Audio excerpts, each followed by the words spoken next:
पर मोदी और ट्रंप की दोस्ती भारी पड़ ही गई। अमेरिका ने मान लिया कि पाकिस्तान दहशतगर्दों का पनाहगार है। अमेरिका में आई सरकारी रिपोर्ट ने पाकिस्तान के बुरे दिनों की शुरुआत कर दी है। इंटरनेशनल आतंकवादी हाफिज सईद, इंटरनेशनल आतंकवादी सैयद सलाहुद्दीन, खूंखार आतंकवादी मौलाना मसूद अजहर। ये पाकिस्तान के पालतू आतंकवादियों के तीन बड़े चेहरे हैं जिन्हें वर्षों से पाकिस्तान की सरकार, सिस्टम और सेना ने बड़े नाजों से पाल रखा है। इस पर बरसों से भारत दुनिया से कह रहा है, लेकिन अब जाकर अमेरिका की समझ में आया है और अमेरिका अब आधिकारिक तौर पर भी बोलने लगा है कि पाकिस्तान आतंकवादियों का दुनिया में सबसे सुरक्षित ठिकाना है। आतंकवाद पर अमेरिका के गृह मंत्रालय की एक रिपोर्ट में पाकिस्तान को उन देशों में शामिल किया गया है जहां आतंकवादियों को सुरक्षित पनाहगाहें दी जाती हैं। कंट्री रिपोर्ट ऑफ टेररिज्म के नाम से इस रिपोर्ट में कहा गया है कि पाकिस्तान आतंकवादी संगठनों के खिलाफ एक्शन नहीं ले रहा है। इससे अफगानिस्तान में अमेरिका के हितों को चोट पहुंच रही है। पाकिस्तान ने लश्कर ए तैयबा और जैश-ए-मोहम्मद जैसे आतंकवादी संगठनों के खिलाफ भी कोई एक्शन नहीं लिया है। ये आतंकवादी संगठन पाकिस्तान से चल रहे हैं। पाकिस्तान में इनको ट्रेनिंग मिल रही है और पाकिस्तान से ही इन आतंकवादी संगठनों की फंडिंग हो रही है। इस रिपोर्ट में पठानकोट हमले का जिक्र भी किया गया है और कहा गया है कि इस हमले को जैश-ए-मोहम्मद के आतंकवादियों ने अंजाम दिया। भारत सरकार ने इस पर अमेरिका के साथ जानकारी साझा की है। रिपोर्ट में कहा गया है कि हक्कानी नेटवर्क, लश्कर ए तैयबा और जैश-ए-मोहम्मद जैसे आतंकवादी संगठन 2016 में भी पाकिस्तान की जमीन से आतंकवाद फैलाने में जुटे। इसमें हाफिज सईद का जिक्र करते हुए लिखा गया है कि फरवरी 2017 में हाफिज सईद, जो कि एक अंतर्राष्ट्रीय आतंकवादी है, उसने पाकिस्तान में कई बड़ी रैलियां की और उसे पाकिस्तान में रोकने वाला कोई नहीं था। बाद में पाकिस्तान ने उसे एंटी टेरर कानून के तहत नजरबंद किया। हाफिज सईद और उसके आतंकवादी संगठनों के बारे में अमेरिका की इस रिपोर्ट में कहा गया है कि बार-बार कहने के बावजूद, प्रतिबंध लगे होने के बावजूद ये आतंकवादी पाकिस्तान में खुलेआम घूमते हैं। इनकी आतंकवादी गतिविधियों पर किसी तरह की रोक नहीं लगाई गई।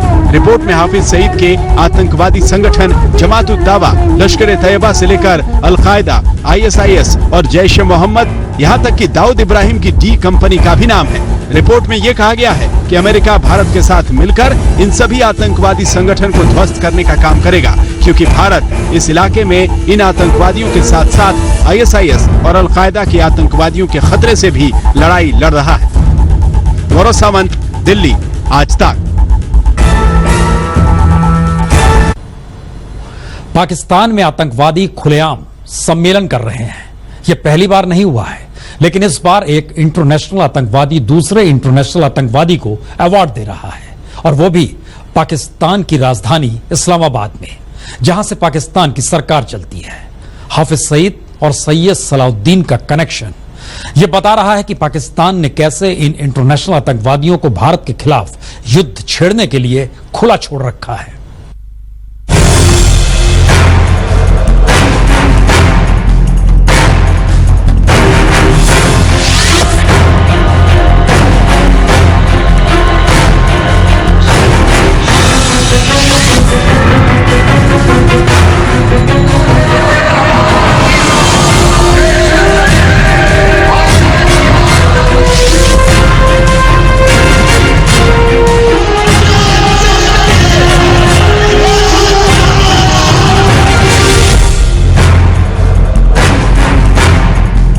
दुनिया के कौन से देश में दिखता है जहां की राजधानी के अंदर आतंकवादियों का सम्मेलन हो, एक इंटरनेशनल आतंकवादी दूसरे इंटरनेशनल आतंकवादी को अवार्ड दे। लेकिन ये पाकिस्तान है, जहां अंतर्राष्ट्रीय आतंकवादी संगठन जमात-उद-दावा की रैली में उसके आतंकवादी सरगना हाफिज सईद की तरफ से दूसरे आतंकवादी संगठन हिजबुल मुजाहिदीन के ताजा इंटरनेशनल आतंकवादी सैयद सलाहुद्दीन को आतंक के अवार्ड के तौर पर गन का गिफ्ट दिया जा रहा है। हाफिज सईद के आतंकवादी संगठन जमात-उद-दावा का इस्लामाबाद में कश्मीर कॉन्फ्रेंस के नाम पर लश्कर ए तैयबा, जमात-उद-दावा और हिजबुल मुजाहिदीन के आतंकवादियों को इकट्ठा कर पाकिस्तान के सिस्टम, सेना और ISI की शह के बिना कैसे हो सकता है? क्या यह दुनिया को नहीं दिखता? अब ये आतंकवादी अपने इंटरनेशनल आतंकवादी हाफिज सईद को नजरबंदी से रिहा करवाने के लिए इस्लामाबाद में अपनी ताकत दिखा रहा है। आतंकवादियों ने एक बार फिर पाकिस्तान की जमीन से भारत को तबाह करने की कस्में खाई। नहीं था क्योंकि वो फिलहाल नजरबंद है, लेकिन हाफिज सईद की जगह पर इस वक्त लश्कर तैयबा और जमातुत दावा की आतंकी गतिविधियों को चलाने वाला हाफिज सईद का साला अब्दुल रहमान मक्की था, जिसने हाफिज सईद की तरफ से सैयद सलाउद्दीन के आतंकवाद को बंदूक के गिफ्ट से सलाम किया।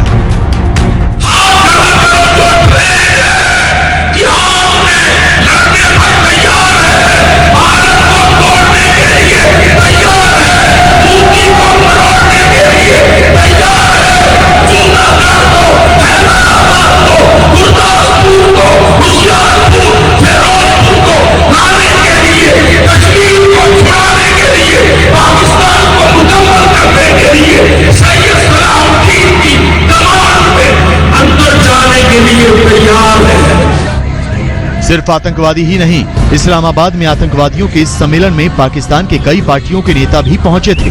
इसमें वो नेता भी शामिल थे जो पाकिस्तान में सत्ताधारी नवाज शरीफ की पार्टी के हैं, और ये सब अंतर्राष्ट्रीय आतंकवादी हाफिज सईद के गुणगान में लगे थे, जिसे नजरबंद करने के नाम पर दुनिया को धोखा दिया जा रहा है। मैं सिर्फ एक बात करने के लिए आया हूं, और वो चूंकि मैं कमी महसूस कर रहा हूं, बहुत बड़ी कमी। हाफिज सईद साहब जो कायदे कश्मीर हैं, कायदे पाकिस्तान हैं, और कश्मीर का नाम आए तो उनका नाम और तस्वीर सामने आ जाती है। वैसे भी आज वो मौजूद नहीं है, और मैं पाकिस्तान के दारुल हुकूमत इस्लामाबाद के दारुल हुकूमत के वासियों की तरफ से, पाकिस्तानियों की तरफ से, कश्मीरियों की तरफ से, मुजाहिदीन की तरफ से सिर्फ एक दरख्वास्त करने आया हूं वफाकी हुकूमत को कि आपने अपना शौक भी पूरा कर लिया, आपने अपनी सियासत भी पूरी कर ली,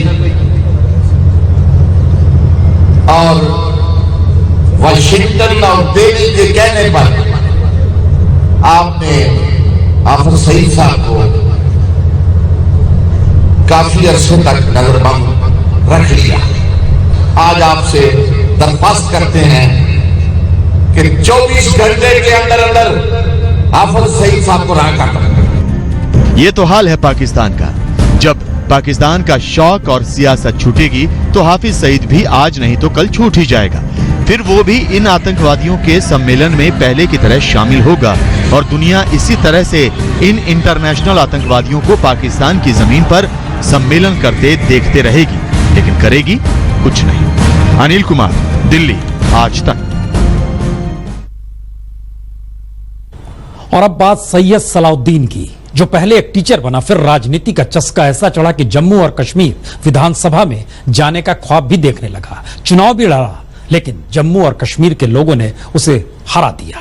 चुनाव में हारा तो जम्मू कश्मीर को ही हराने निकल पड़ा, आतंकवादी बन गया, और उससे उसकी पीठ पर पाकिस्तान ने हाथ रख दिया।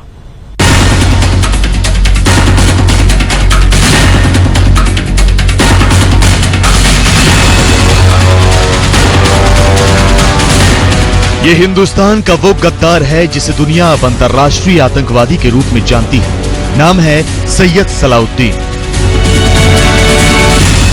कश्मीर की जिन जन्नत वाली वादियों ने अपने गोद में इसे पाला पोसा, उसमें ही आग लगाने का नापाक मंसूबा रखता है ये। 2 घंटे के अंदर अंदर पहले अब्दुल मुजीब डार की क़यादत में वहां की मुजाहिदीन ने हमारी कालबैग को ओके किया, और बारामुल्ला के आर्मी हेडक्वार्टर पहला हमला किया, दूसरे दिन रेजिडेंसी रोड पर हमला किया, तीसरे दिन चिनानी में हमला किया। आज तक कार्रवाई जारी है। आतंक का सैयद सलाउद्दीन बनने से पहले इस आतंकवादी का नाम था सैयद मोहम्मद यूसुफ शाह। अपने भाई बहनों में 7वें नंबर पर आने वाले सलाउद्दीन ने घाटी में आतंक की शुरुआती चिंगारी जलाई थी, तभी तो आज वो पाकिस्तान की आंखों का नूर बना हुआ है। 1980 के दशक में सलाउद्दीन ने जम्मू और कश्मीर की राजनीति में हाथ आजमाया। 1987 में बडगाम के ही अमीरा कडाल विधानसभा सीट से चुनाव भी लड़ा, लेकिन हार गया। इस हार से खिसियाए सलाउद्दीन ने जमहूरियत के बैलेट की जगह आतंक की बुलेट को अपना हथियार बनाया। उसके जहर भरे भाषण घाटी में सुनाई पड़ने लगे। उसे देश विरोधी हरकतों के चलते जेल भेज दिया गया, लेकिन वहां से निकला तो पूरी तरह बदला हुआ। 5 नवंबर 1990 को यूसुफ शाह सैयद सलाउद्दीन बन गए। पहली बार घाटी में आजादी का नारा सलाउद्दीन ने ही उछाला। क्योंकि हम अमन के तलाश में नहीं निकले हैं, हम आजादी के तलाश में निकले हैं। हमने अपने अमन को, अपनी इज्जत को, अपनी जान को, अपनी सब चीज को कुर्बान किया है आजादी के हुसूल के लिए। एक बार आतंक का चोला पहना तो सैयद सलाउद्दीन को पनाह मिला पाकिस्तान में। सीमा पार करके पाकिस्तानी कब्जे वाले कश्मीर के मुजफ्फराबाद में पहुंचा, जहां उसने हिजबुल मुजाहिदीन नामक संगठन बनाया, जिसका आज भी वो सरगना है और जिस संगठन का बुरहान वानी पिछले साल मारा गया। बुरहान वानी और उनके साथियों की शहादत के बाद जिस सतह पर तहरीक चंद दिन के अंदर अंदर खड़ी हो गई है, मैं समझता हूं कि पाकिस्तान को सही मानों में कश्मीरी लोगों के जज्बात का एहसास होना चाहिए। घाटी में सीधे साधे हजारों नौजवानों को आतंक की फैक्ट्री में धकेलने वाला सलाउद्दीन पाकिस्तान में यूनाइटेड जिहाद काउंसिल का भी सरगना है। 2.5 दशक से इसके आतंक फैलाने वाले सलाउद्दीन ने ही पिछले साल जनवरी में पठानकोट एयरबेस पर आतंकी हमला कराया। उस हमले में उसके यूनाइटेड जिहाद काउंसिल का ही हाथ था।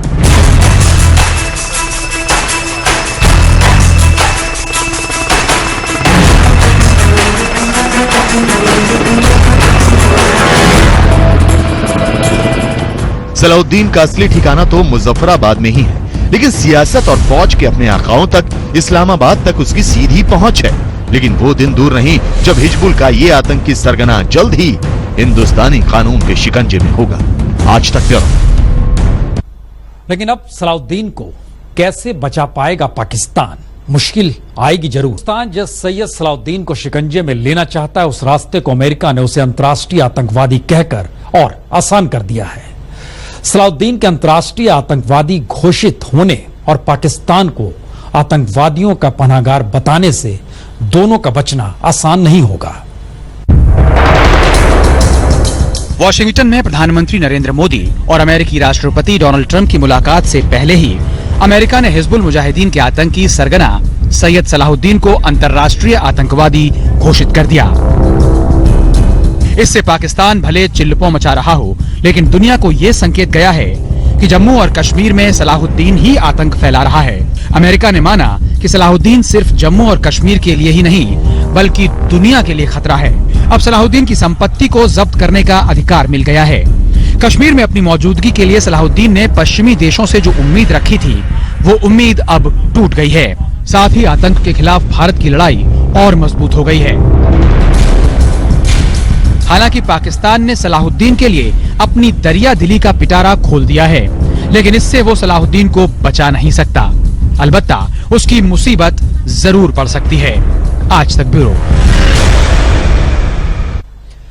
लेकिन एक सवाल बार बार उठता है, पाकिस्तान में अगर आतंकवादी खुलेआम पनाह लिए हुए हैं, उसकी जमीन से आतंक दुनिया भर में फैला रहे हैं, तो फिर पाकिस्तान को